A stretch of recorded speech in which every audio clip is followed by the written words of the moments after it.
kutoka Ndonyo Sambuku. Nimekuwa nikiomba pesa huko Thika kwa muda wa miezi 6 na napatanga pesa kama 1,000.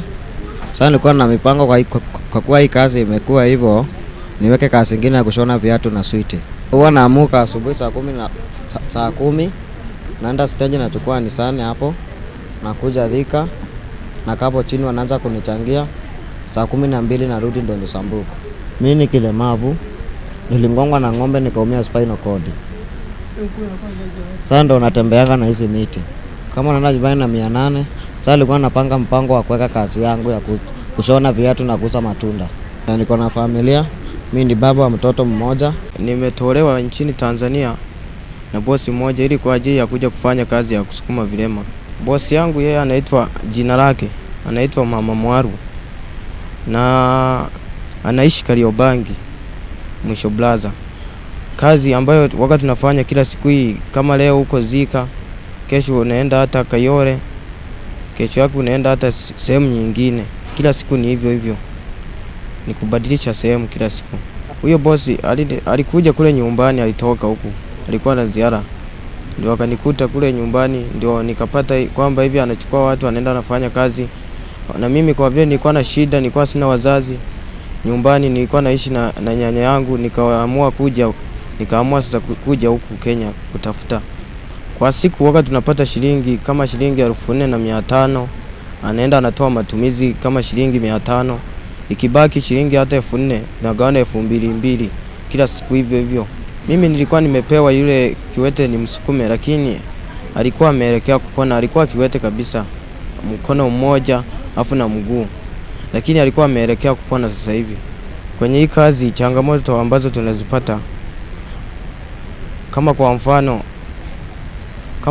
mfano umemuomba mtu anakutusi vibaya, anasema sisi ni tunaiba, anasema sisi tunapelekea mtu, tunafanishwa kazi, na ni kweli tumeajiriwa, sio uongo. Mimi nilipokuta mtu ambaye namsukuma anaelekea kupona, nikasema kwa nini mnanipa mzima? Akaniambia wewe sukuma tu hivyo hivyo. Lakini mimi sikupenda sana, lakini natamani nirudi nyumbani kwa sababu imenishinda na mimi naona kabisa hii sio kazi. The police went to the streets with social workers in the sub-county and we rescued about 32 people. Among those people, 21 are children. Unfortunately, there were children who seemed to have disability. They were wheeled here on wheelchairs. But upon arrival and interview, we realized that we could observe their muscles were working. And so we could ask them, can you just leave the wheelchair and walk? And the miracles happened. The children started walking. And so we realized that only that you can see they are a bit weak because they are being educated or trained to walk, to live like disabled children, to be able to raise money.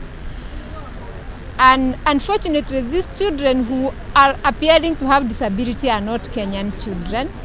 They are healed by children as well. So there are 4 children being abused to beg on the streets, out of school, out of parental responsibility and protection, and they're begging on the streets. A lot of money. They even get to a tune of 4,000 a day, and it is not taxed. You can imagine 4,000 times 30 days. It's a good money. Mostly they pretend to have physical disability. I think it's the easiest one to fake. But there was one mzee who looks quite old who had also pretended to be blind. But after being brought to the police station, he opened his eyes and started walking. So they are seeing, and he's now arguing he wants to go out. But you see, you cannot come to the police station and walk out. We have to do a social inquiry and find out why are you coming to beg in the streets. We also have even the social development officers to tell us, have they failed to identify the people who didn't need to be assisted through the project, severe disability. That's why they're on the streets. But unfortunately, those who don't have severe disability, actually, they are not even disabled. People who are different from that person came claiming the girl. So we had a very friendly discussion, and they told us they have they get a lot of money. So what they do, they come here, work for 1 year. Work is begging for 1 year. They have good capital. They go to Tanzania, invest that money. After 3 or 4 months, they come back. They beg again. After 1 year, they go and invest. So people have flats in Tanzania. They have bought shambas in Tanzania, and they are making good money out of these 10, 20 shillings we give, because we think we are very compassionate, but they are taking up our money away. Kenyans need to accept and ensure that they help their own people with disability rather than giving charity on the road, and not necessarily people with disability. We own the people with the vulnerability in the community instead of them going to the road to beg, to create a social system that can protect and take care of them.